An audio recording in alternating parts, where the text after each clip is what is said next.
नमस्कार दोस्तों। अगर आप यूपीएससी प्रीलिम्स 2024 देना चाहते हैं, मेंस देना चाहते हैं, फाइनल सिलेक्शन चाहते हैं, तो आपको अभी इस समय ठहर के अपने आप से एक सवाल पूछना चाहिए कि आपके पास कितना समय बचा है। तुरंत जवाब मिल जाएगा। लेकिन मज़ेदार बात यह है, और जहाँ तक मेरा ख्याल है कि ये चीज़ आपके साथ हुई होगी कि इस बारे में आपने किसी न किसी से कभी बात की होगी। बात यह है कि हमें रियलाइज़ होता है कि अचानक से इतना सारा समय बीत चुका है। आप अपने दोस्तों से बात करते होंगे, बहुत सारे दोस्त ऐसे हैं जो आपस में बात करते हैं कि यार अभी साल की शुरुआत हुई थी, जून जुलाई चल रहा है, समय कैसे बीत गया पता ही नहीं चल रहा। कुछ लोग आए थे, 5-6 साल हो चुके हैं, दिल्ली में आए थे, प्रयागराज में आए थे, तैयारी कर रहे हैं और कहते हैं कि मुझे पता ही नहीं चला कि ये 5-6 साल कैसे बीत गए। यही होता है, तैयारी जारी है, एग्ज़ाम्स दे रहे हैं, सब कुछ चल रहा है, समय बीत रहा है, सिलेक्शन नहीं हो रहा। तभी तो हम ये गिन रहे हैं, बार बार देखना पड़ रहा है कि समय बीत रहा है बीत रहा है। अगर आप 2024 को टारगेट करते हैं तो अभी आपको सीरियस हो जाना चाहिए इस बात को लेकर कि इस बार जो समय मेरे पास है वो इस रूप में नहीं बीतना चाहिए कि हमें अचानक से रियलाइज़ हो किसी दिन कि एग्ज़ाम करीब आ गया, नोटिफिकेशन आ गया, हमने कुछ पढ़ा ही नहीं था। और आज हम इसी पे बात करने जा रहे हैं कि लगभग 10 महीने हमारे पास हैं। इन 10 महीनों को हम कैसे सिस्टमेटिक तरीके से इस्तेमाल करें कि हम आसानी से फाइनल सिलेक्शन ले सकें। सिर्फ ये नहीं कि जैसे तैसे प्री निकल जाए उसके बाद देखा जाएगा। फाइनल सिलेक्शन, अच्छी रैंक कैसे आए, इन सारी चीज़ों को ध्यान में रखते हुए हम अपने समय का इस्तेमाल कैसे करें, ये बहुत ज़रूरी है।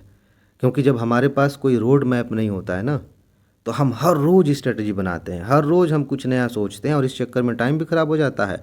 और जैसे जैसे एग्ज़ाम करीब आता है हम और ज़्यादा परेशान होते जाते हैं, और ज़्यादा दिक्कतें बढ़ती जाती है क्योंकि काम का लोड बढ़ रहा है, बहुत सारी चीज़ें छूट चुकी हैं, हमने उनको प्राथमिकता नहीं दी थी कि किसको कब कैसे करना है।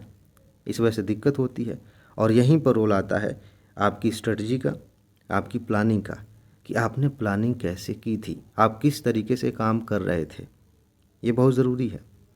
और इसमें उससे भी ज़्यादा ज़रूरी बात ये जानना है, आप इस वीडियो को यूट्यूब पे देख रहे हैं, आपने और भी वीडियोस देखी होंगी या आगे देखेंगे।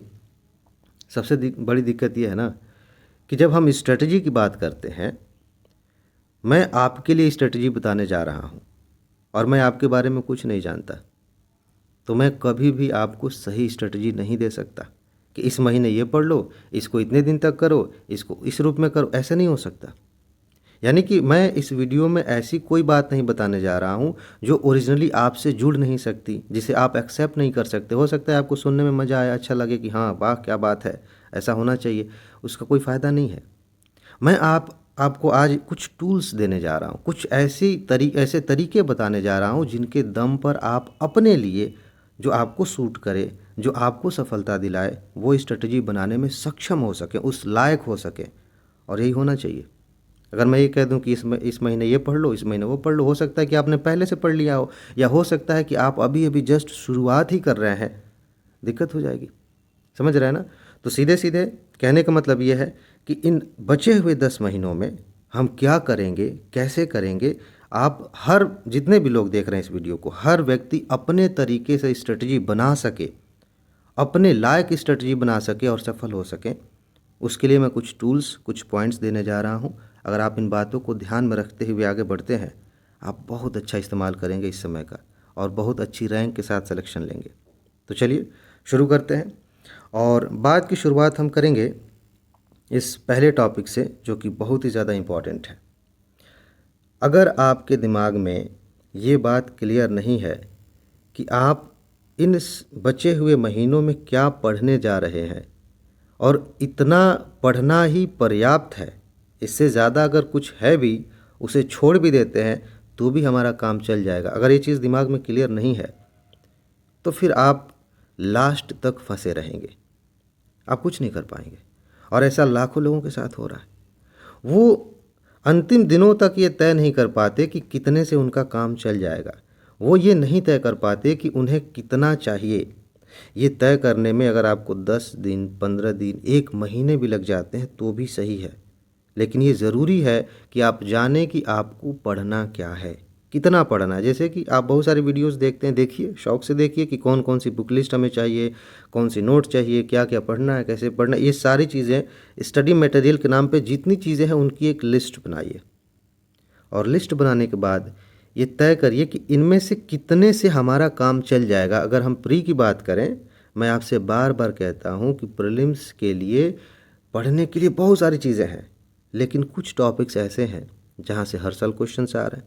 और मैंने तो आपको बाकायदा सबूत दिखाया। आपको भी यहाँ से थोड़ा सा फील ऐसा होगा कि मैं प्रमोशन करने जा रहा हूँ। ये प्रमोशन नहीं है, मैं कहीं से भी आपको ये नहीं कहने जा रहा हूँ कि जो मैंने पढ़ाया, जो स्टडी मटेरियल दे रहा हूँ उसे आप ले लीजिए, लेकिन मैं आपको एक चीज़ सिखाना चाह रहा हूँ कि आप कैसे इन चीज़ों को चुनेंगे। मैंने 2022 में आपको सिर्फ 300 टॉपिक्स पढ़ाए थे, सिर्फ 300 टॉपिक्स, जिसमें करंट भी था, स्टैटिक भी था, और वहाँ से 65 क्वेश्चंस आए थे। बाकायदा मैंने सबूत दिखाया। 2023 प्रीलिम्स हुआ है, कट ऑफ से बहुत ज़्यादा था, कट ऑफ 44 के आसपास गई थी जनरल की, ठीक है। 2023 में आप देखिए, माना जा रहा है कि अब तक का सबसे कठिन पेपर था, पैटर्न बिल्कुल चेंज हो गया था। इसके बावजूद 54 क्वेश्चंस बाकायदा स्क्रीनशॉट लेके मैंने आपको दिखाया है कि देखिए, यहीं बस इतना ही पढ़ना था, ये क्वेश्चंस आ जाएंगे। और मैंने ये भी दिखाया, कुछ दोस्त कमेंट कर रहे थे कि अरे सर, इसमें से तो सारे क्वेश्चन सही नहीं हो सकते, विकल्प सही नहीं हो सकते। ये वो दोस्त हैं जिन्होंने शायद ढंग से पढ़ा नहीं होगा उन टॉपिक्स को। सारी चीज़ें तो यूट्यूब पर पड़ी हुई हैं। कुछ दोस्त ये भी कह रहे थे कि हो सकता है एग्ज़ाम के बाद आपने ये लिख दिया हो। खैर, मैं यहाँ कहना ये चाह रहा हूँ कि कुछ ऐसी चीज़ें आपको सेलेक्ट करनी पड़ेंगी स्टडी मटेरियल में ही जो आपका काम चला दे, जहाँ से आप एग्ज़ाम आसानी से क्वालिफाई कर सकें। अदरवाइज़ क्या है ना, अगर मैं कह दूं कि आप स्टडी मटेरियल इकट्ठा करिए पहले, तो आप खूब बाकायदे लाइब्रेरी बना लेंगे, एक ही विषय की कई किताबें रख लेंगे, बहुत सारी मैगजीन्स रख लेंगे, दुनिया भर की चीज़ें रख लेंगे, और उससे कुछ होगा नहीं। आपको तय करना पड़ेगा कि कौन कौन सी चीज़ें हैं जहाँ से हमारा काम आसानी से चल सकता है। उससे ज़्यादा पढ़ने की ज़रूरत नहीं है, हमें बर्डन लेने की ज़रूरत नहीं है। अगर आप विकल्प के तौर पे पीडीएफ नोट्स लेना चाहते हैं तो उसके लिए तो मैंने बाकायदा लिंक दिया हुआ कमेंट बॉक्स में, वहाँ पे जाकर देख सकते हैं कि क्या क्या चीज़ें हम आपको प्रोवाइड करा रहे हैं। लेकिन यहाँ मुद्दा ये नहीं है कि आप मेरी पीडीएफ नोट लेके पढ़ें या मुझसे ही जुड़ के पढ़ें। मुद्दा ये है कि सबसे पहले आपको ये पहचानना पड़ेगा, सबसे पहली प्राथमिकता ये होनी चाहिए कि आप किस चीज़ पर काम करने जा रहे हैं, क्या पढ़ने जा रहे हैं, कितना पढ़ने जा रहे हैं। अगर ये क्लियर नहीं है तो यकीन मानिए इसके आगे की कोई भी स्ट्रेटजी सफल नहीं हो पाएगी, हम उस पर काम नहीं कर पाएंगे। इस चीज़ पे मैं ज़ोर दे रहा हूँ। जब तक आपको ये क्लियर नहीं है कि आने वाले 1 सालों में, 10 महीनों में, 6 महीनों में हमारे पास क्या है करने के लिए, क्या है पढ़ने के लिए, रिवाइज़ करने के लिए, तब तक आप क्या करेंगे? 2 दिन पढ़े, 2 महीने पढ़े कोई चीज़, उसके बाद से कोई नई किताब आ गई, कोई नया आइडिया आ गया, तो आपकी सारी प्लानिंग ऐसे ही बिखरती रहेगी। तो इत्मीनान से सोचिए, विचार करिए, स्टडी मटेरियल ऑथेंटिक लीजिए। जैसे बेसिक अगर आपने एनसीईआरटी वगैरह पढ़ी है तो वो तो ज़रूरी है बेसिक अपना क्लियर करने के लिए। ऐसे ही कुछ स्टैंडर्ड बुक्स हो सकती हैं या हमारी पीडीएफ नोट हो सकती है। तो आप बाकायदा इस पर समय दीजिए और ये तय करिए कि आपको पढ़ना क्या है। इतना हो गया। इसके लिए मैं ये नहीं कह सकता कि आप इतने महीने में ये पढ़ लीजिए, एकदम बिल्कुल बकवास बात है, कहीं काम नहीं आएगी। ये आप तय करेंगे कि आप अभी कहाँ हैं, किस लेवल पे हैं, कितने दिनों में ये चीज़ कर पाएंगे। मैं आप पे थोप दूंगा, आप कुछ नहीं कर पाएंगे, लेकिन आप खुद से तय करेंगे। आप अपनी योग्यता को, अपनी क्षमता को जानते हैं, तो आप ये तय कर पाएंगे, ठीक है। लेकिन कुछ चीज़ें तो मैं आपको बता सकता हूँ कि जब आप तय करें पढ़ाई और रिवीजन का, तो उसमें किन बातों को ध्यान में रखें। यहाँ मैंने लिखा है, स्टडी मतलब आप एक बार रीडिंग लगा रहे हैं, 2 बार, मतलब जब तक बातें समझ में नहीं आती तब तक आप पढ़ रहे हैं, ठीक है। और उसके बाद से रिवीजन। इसको लेकर के इन 10 महीनों में आप क्या करेंगे, बहुत अच्छे से समझ लीजिए। हम में से बहुत सारे लोगों की ये मानसिकता होती है कि पढ़ते रहते हैं, एग्ज़ाम से 2 महीने पहले रिवाइज़ कर लेंगे, 10 दिन पहले रिवाइज़ कर लेंगे। और ये वही लोग हैं जो कहीं ना कहीं फंसे हुए हैं नई नई चीज़ों के चक्कर में कि ये किताब पढ़ ली, अब ये पढ़ लेते हैं, ये किताब पढ़ ली, अब इतना पढ़ लिए हैं कि रिवाइज़ करने बैठेंगे तो उन सारी चीज़ों को रिवाइज़ करने में ही साल भर लग जाएंगे। ऐसी गलती आप मत करिए। पहली बात हमने जानी कि बहुत ठोस, बहुत ज़रूरी स्टडी मटेरियल अपने पास रखिए। और दूसरी बात यह है कि आप जितना भी समय ले रहे हैं, मान लेते हैं कि आपने ये वीडियो जो है उस समय देखा जब आपके पास सिर्फ 6 महीने ही बचे थे, तो भी, या फिर अभी आप देख रहे हैं आपके पास लगभग 10 महीने बचे हैं, तो भी आप ऐसा करिए कि 50% समय आप आराम से, इत्मीनान से चीज़ों को पढ़ने पर लगाइए। यानी कि 10 महीने हैं तो 5 महीनों में आप आराम से सब कुछ पढ़िए। और इस चीज़ को ध्यान में रखिएगा, जब मैं सब कुछ पढ़ने की बात कर रहा हूँ तो मैं सिर्फ किसी पर्टिकुलर एक सेक्शन की बात नहीं कर रहा हूँ कि जीएस आप पढ़ रहे हैं, हिस्ट्री, ज्योग्राफी, पॉलिटी, इकोनॉमी, ऐसे नहीं। आप प्रारंभिक परीक्षा के लिए भी पढ़ रहे हैं, मुख्य परीक्षा के लिए भी पढ़ रहे हैं, सीसैट के लिए भी पढ़ रहे हैं, ये सारी चीज़ें इसमें शामिल हैं। ये नहीं कि इसके बाद अलग से हम लास्ट के 2 महीनों में सीसैट पढ़ेंगे, नहीं दोस्त, फिर गड़बड़ हो जाएगी। समझ रहे हैं ना? आप इसमें सब कुछ शामिल रखिए। 50% टाइम आप दीजिए आराम से सब कुछ पढ़ने और समझने पर समय लगाइए। इसके लिए बाकायदा आप एक चार्ट बना सकते हैं, टाइम टेबल बना सकते हैं। लास्ट में हम बात करेंगे टाइम टेबल की, आप फिलहाल उस पर ज़्यादा विचार मत करिए, अभी सोचिए नहीं, मैं सोचवा देता हूँ अभी चल के आगे, ठीक है? तो अभी क्या है, 50-50 करिए। अगर आप ये सोचते हैं कि लास्ट में रिवीजन कर पाएंगे, कोई नहीं कर पाता है। अगर पर्याप्त समय रिवीजन के लिए नहीं दिया है तो आप नहीं कर पाएंगे। इसीलिए जितना भी समय आपके पास है, अगर अभी से हम बात करें तो उसमें से आधा समय आप इन सारी चीज़ों के लिए, प्री, मेंस, सीसेट, यहाँ तक कि अगर आप कंपलसरी पेपर, जो मेंस के कंपलसरी पेपर्स में आप देखते हैं कि इंग्लिश, हिंदी भी पढ़ना है, वो वीक है, उसको भी ठीक कर लीजिए। ओवरऑल जितना भी पढ़ना है आपको, इस बारे में मैं विस्तार से बात करता रहता हूँ, मैंने सिलेबस पे डिस्कशन किया है, टॉपिक्स पे, और भी चीज़ें आती रहेंगी आगे भी, तो आपको कहीं ना कहीं से जानकारी मिलती रहती है क्या करना है क्या नहीं। उन सबको शामिल करिए और उसके बाद रिवीजन के लिए 50% रखिए। बचा हुआ जो समय है उसका मतलब मान लेते हैं कि आपके पास 10 महीने, तो 5 महीने आप रिवीजन के लिए रखिए। और अगर प्री की बात करें तो जैसे जैसे प्री करीब आएगा, 2-3 महीने पहले आप मेंस के रिवीजन को कम कर सकते हैं, प्रीलिम्स पर ज़्यादा फोकस कर सकते हैं। और एक चीज़ और यहाँ पे बता दूँ, जिस तरीके से यूपीएससी का पैटर्न अभी चेंज हो रहा है, पहले आपसे ये कहा जाता था कि मुख्य परीक्षा पर ज़्यादा फोकस करो, प्री के लिए लास्ट में भी स्पेशली आप 2-3 महीने पढ़ लेंगे तो हो जाएगा। अभी फ़िलहाल ऐसा नहीं चलने वाला, आपको अभी से प्रीलिम्स भी लेके चलना पड़ेगा, अभी से मेंस भी लेके चलना पड़ेगा। वो ज़रूर बात है कि हाँ, एग्ज़ाम से 2 महीने पहले, 2.5 महीने पहले आप सारा समय अपना प्री पे दे सकते हैं, ठीक है? अगर आप पहली बार, दूसरी बार दे रहे हैं, मतलब आज तक कभी आपने प्री क्वालिफाई नहीं किया है, तो अगर आप पहले मेंस वगैरह दे चुके हैं तो आप थोड़ा थोड़ा मेंस का रिवीजन कर सकते हैं, क्योंकि संभावना है कि आप हो सकता है फिर निकाल लें अच्छे से, ठीक है?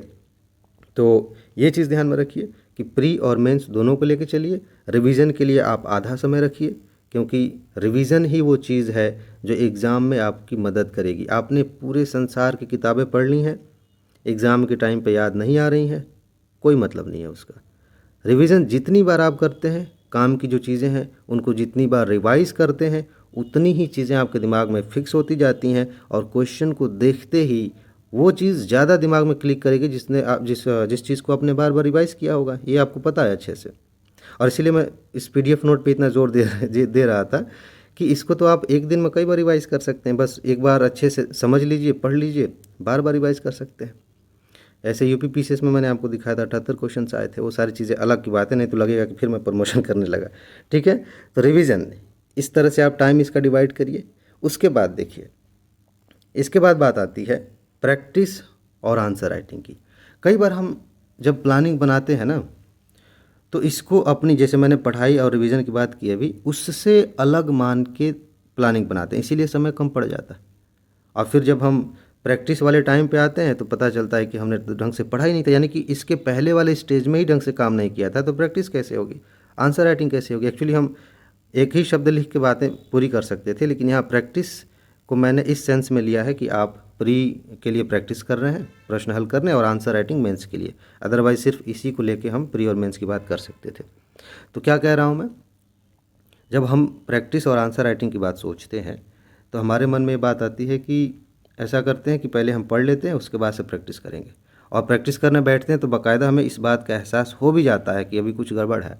इसका सलूशन मैंने आपको बताया है कि आप प्रैक्टिस उसी टॉपिक की करिए जिसको अभी अभी आपने पढ़ा है, कोई टेंशन नहीं है। बहाना दिमाग में आएगा ही नहीं कि पढ़ लेंगे तब प्रैक्टिस करेंगे, पढ़ा तो है अभी, और उसके बाद प्रैक्टिस में दिक्कत आ रही है, इसका मतलब हमने ढंग से पढ़ा नहीं। फिर अच्छे से पढ़िए, फिर उसी की प्रैक्टिस करिए। यानी कि जो भी अभी मैंने आपको बताया कि 50-50 आपने टाइम रखा हुआ है, उस पूरे 100% टाइम है, यानी कि आपको अभी से प्रैक्टिस करनी पड़ेगी। अब आपके दिमाग में आएगा कि सर आंसर राइटिंग की प्रैक्टिस अभी से कैसे करें, हम तो कुछ नहीं जानते, अभी अभी तो शुरुआत की है पढ़ाई की। कोई बात नहीं, कौन कह रहा है कि आंसर राइटिंग करिए? कुछ तो लिखना आता होगा, अपनी कहानी लिखिए, भविष्य के बारे में सोच के लिखिए, कुछ भी लिखिए, यहाँ आंसर राइटिंग से ज़्यादा महत्वपूर्ण होता है राइटिंग। आप लिख रहे हैं कि नहीं, क्योंकि जो व्यक्ति लिख रहा है, लिखने की प्रैक्टिस है, लिखने की आदत है, लिखने की क्षमता है जिसके पास, वही आंसर राइटिंग भी कर पाएगा। क्योंकि प्रोसेस सब कुछ सेम है।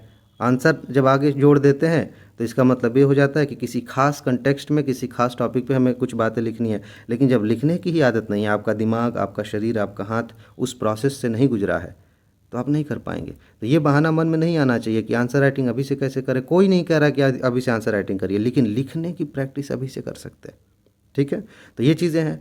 अभी हमने देखा कि 50% आपने जो है स्टडी के लिए रखा है। मान लेते हैं अभी की बात करें तो 5 महीने स्टडी करना है, 5 महीने रिवीजन करना है। तो इस स्टडी वाले टाइम पीरियड में जब आप प्रैक्टिस कर रहे हैं तो प्रैक्टिस को थोड़ा सा कम कर सकते हैं, क्योंकि अभी आप समझ रहे हैं चीज़ों को, उस पर ज़्यादा फोकस है।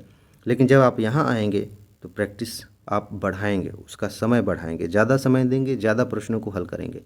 ठीक है, इस तरीके से इन दोनों को साथ में लेके अपनी प्लानिंग बनाइए।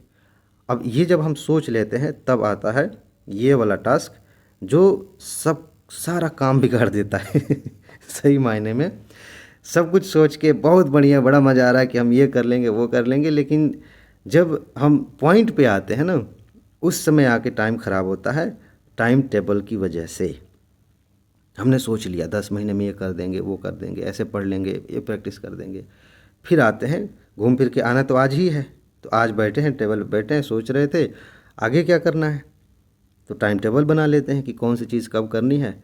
और जब टाइम टेबल ख़राब होता है तो सारी स्ट्रेटजी ख़राब हो जाती है, सब छूट जाता है।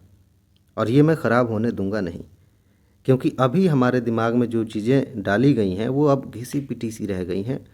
उनकी अब ज़रूरत नहीं है कि आप इस समय ये करो, इस समय वो करो, इसकी ज़रूरत नहीं है। आपको थोड़ा नया पैटर्न अपनाना पड़ेगा, थोड़ा आगे बढ़ना पड़ेगा। कब तक इसी में फंसे रहेंगे? यानी कि टाइम टेबल को लेकर के आपकी अप्रोच बिल्कुल अलग होनी चाहिए अब से। और अप्रोच कैसी होनी चाहिए? अभी तक की अप्रोच ये है कि टाइम टेबल का मतलब ये होता है कि हम जब सुबह उठेंगे, इतने बजे उठे तो उतने बजे से लेकर के इतने घंटे ये किए, इतने घंटे वो किए, फिर अपना काम हो गया, फिर सो गए। ये हम मान के चलते हैं नॉर्मली। ऐसा होता नहीं है। बीच में छोटा सा कोई एक्स्ट्रा काम पड़ जाए, टाइम टेबल ख़राब हो गया, मूड ख़राब हो गया, फिर पढ़ाई भी नहीं होती। तो क्यों ना हम उससे बाहर निकल के कोई ऐसा रास्ता निकालें जो हमारे टाइम को सही मायने में ज़्यादा इस्तेमाल करने में हमारी मदद करे। और उसका उपाय ये है कि आप टाइम टेबल गलती से भी मत बनाइए। कभी भी ये मत सोचिए कि इतने बजे से इतने बजे ये करना है। 24 घंटे आपके पास है और उन 24 घंटों में जो कुछ मेन काम है वो ये है कि जैसे कि आप अपनी बेसिक दिनचर्या की चीज़ें करें, खाना पीना खाएं, अपनी सेहत का भी ख्याल रखें और पढ़ाई करें। यही तो मेन काम है ना। कभी कभी बीच में मान लीजिए आप घूमने चले गए, थोड़ा सा रिलैक्स हो गए, तो उसको छोड़ देते हैं। मेन काम क्या है? खुद का ख्याल रखना और पढ़ाई करना, बस यही है। इसमें टाइम टेबल जैसा चैप्टर फालतू का ऐड करने की ज़रूरत नहीं है। आप सिर्फ ये करिए कि सुबह उठें या फिर रात को ही सोने से पहले या आपने एक लिस्ट बनाए कि कल अगर मैं इतना काम कर लूँ तो अच्छा लगेगा। कितना समय लगेगा वो ना सोचिए, इतना काम कर सकता हूँ, मेरी क्षमता इतनी हो सकता है। पहले दिन आप पक्का है, इतना मैं दावे के साथ कह सकता हूँ कि आप अपनी क्षमता से ज़्यादा लिखेंगे। कुछ गलत नहीं है इसमें, हम सब ऐसा करते हैं। जब हम सोचने बैठते हैं कि कल हम क्या क्या करें तो बहुत कुछ लिख देते हैं। कोई बात नहीं, लिखिए। आप तय करिए कि इतने टास्क लिस्ट में इतनी चीज़ें हमारी हैं, इतना मैं अगर कल कर लूँ तो अच्छा लगेगा। कल उठिए समय से, जो सबसे ज़रूरी चीज़ है उससे काम शुरू करिए। करते करते करते करते जितना हो पाए उतना करिए। समय समाप्त, नींद आ रही है, सो जाइए। नींद के साथ कोई कटौती नहीं, खाने पीने में कोई कोताही नहीं। अपनी सेहत का ध्यान रखिए। ऐसे चलिए। कुछ दिनों तक आपको लगेगा कि मैं हर रोज़ एक ही गलती कर रहा हूँ या कर रही हूँ, कि मैं ज़्यादा औकात से ज़्यादा चीज़ें ले रहा हूँ। कोई बात नहीं, इसमें कुछ गलत नहीं है। बस ये गलती मत करिए कि जो फालतू की चीज़ें वो पहले कर ली, छोटी छोटी चीज़ें पहले कर ली, इंपॉर्टेंट चीज़ रोज़ छूट जा रही है, रोज़ छूट जा रही है। ऐसा नहीं, जो महत्वपूर्ण बात है उसको हमने कर लिया, बाकी की चीज़ें छूट भी गई, कोई बात नहीं। अगले दिन अगर ज़्यादा इंपॉर्टेंट हो जाएगा उसको पहले कर लेंगे। इस तरीके से जब आप काम करते हैं तो टाइम को मैनेज करने का प्रेशर कभी नहीं आएगा। कभी आपको इस बात का डर नहीं होगा कि समय ऐसे ही बीत रहा है, आप पता नहीं क्या कर रहे हैं रोज़। और मेरा मानना है कि जितना जितना छोटा आप लिस्ट बनाएं, 4-5 काम ही रखें। इस हिसाब से रखें कि ये शाम होते होते काम सारा ख़त्म हो जाना चाहिए। उसके बाद से टाइम खाली है, मन करेगा तो पढ़ेंगे, मन करेगा एंजॉय करेंगे, खुद को समय देंगे, मूवी देखने का शौक है मूवी देखेंगे, थोड़ा सा सोशल मीडिया पे इंगेज हैं तो वो भी कर लेंगे। लेकिन आप अपना टारगेट रोज़ फिक्स करिए, टास्क रोज़ बनाइए, उस पे काम करिए। और ये टास्क कैसे संबंधित होने चाहिए, अभी स्टडी मटेरियल की बात हमने की, रिवीजन की बात की, पढ़ना कैसे, ये सारी बातें हमने की, उसी को ध्यान में रखते हुए करेंगे। ठीक है, तो ये सारी चीज़ें आप करेंगे, आपका काम हो जाएगा। एक एक्स्ट्रा चीज़ मैं आपको बता सकता हूँ स्ट्रेटजी को लेकर के, और आप में से कुछ दोस्तों को पता है, बहुत कमाल की चीज़ है। तैयारी में ना हमें सिर्फ एक चीज़ पर फोकस नहीं करना चाहिए, यानी कि बस पढ़ रहे हैं तो पढ़ने ही में लग गए, बाकी कौन कौन सी चीज़ें हमारी तैयारी को प्रभावित कर रही हैं उस पर हम ध्यान ही नहीं दे रहे हैं। प्री में लगे हैं तो प्री में ही, मेंस में लगे हैं तो मेंस में ही, प्रैक्टिस कर रहे हैं तो प्रैक्टिस ही किए जा रहे हैं। इस चक्कर में हम गड़बड़ कर देते हैं, फेल हो जाते हैं। इन सारी चीज़ों को आपके परिवार से लेकर के, आपकी मानसिकता से लेकर के, आपके रिलेशनशिप से लेकर के, आपका pre mains interview, optional, ethics, ऐसे जितने भी एस्पेक्ट्स आपकी तैयारी के हैं उन सभी को लेकर के मैंने एक सीरीज़ बनाई है, एक प्रोग्राम बनाया है जिसका नाम रखा गया है जीरो टू जीनियस। आप उसका लाभ ले सकते हैं, लेकिन उसमें लिमिट ये है कि आप उसका लाभ कभी भी नहीं ले सकते। उसके लिए टाइम फिक्स किया गया है कि इस महीने के लास्ट के जो 3 दिन होते हैं उन्हीं 3 दिनों में आप उसमें एडमिशन ले पाते हैं। पैसे की बात नहीं है, पैसे की टेंशन नहीं है। जब आप उसके बारे में जानेंगे ना तो आपको हंसी आएगी कि पैसे को लेके, मतलब अगर आपने सोच लिया हो पहले से कि बाप रे पता नहीं कोर्स बना दिए, बड़ा पैसा लगता होगा, तो ऐसी बात नहीं है। ठीक है, उसको देखेंगे तो आपको बड़ा रिलैक्स महसूस होगा। तो जब आप वो लास्ट के 3 दिनों में एडमिशन लेते हैं तो 1 महीने के लिए मोबाइल ऐप हमारा बना हुआ है, 1 महीने के लिए आपका एडमिशन होता है, 1 महीने उस प्रोग्राम का आप लाभ ले सकते हैं। आपकी पूरी मानसिकता बदल जाएगी, सही मायने में आप समझ पाएंगे कि ये भी चीज़ें हमारी तैयारी को प्रभावित करती हैं, इनको तो हमने देखा ही नहीं, जब देखे नहीं तो मैनेज कैसे करेंगे। तो इस महीने फ़िलहाल आपके पास मौका रहेगा, आप चाहें तो उसका लाभ ले सकते हैं। फिर उससे संबंधित एक वीडियो है, मैं इसी वीडियो के नीचे जो है कमेंट में दे देता हूँ, PDF नोट वाला लिंक भी दे दे रहा हूँ और जीरो टू जीनियस का भी लिंक दे रहा हूँ। दोनों को आप देख लेंगे तो आपको पर्याप्त जानकारी मिल जाएगी कि मैं अपनी तरफ से आपकी इस तैयारी को कैसे आसान बनाने के लिए कोशिश कर रहा हूँ। ठीक है जी, तो बस इसमें इतनी ही बातें हैं। इन चीज़ों को ध्यान में रखते हुए अपना टाइम टेबल बनाइए, इन चीज़ों को ध्यान में रखते हुए अपनी तैयारी करिए, फिर देखिए कितनी आसानी से आपकी तैयारी हो जाती है, कितनी आसानी से सिलेक्शन हो जाता है। ठीक है जी, और एक चीज़ जो मैं हमेशा कहता हूँ, अपना ख्याल रखिए, खुश रहिए, मस्त रहिए, मुस्कुराते रहिए, जल्दी से सफल होइए और ज़िंदगी को एंजॉय करिए। आगे मिलते हैं, नमस्कार।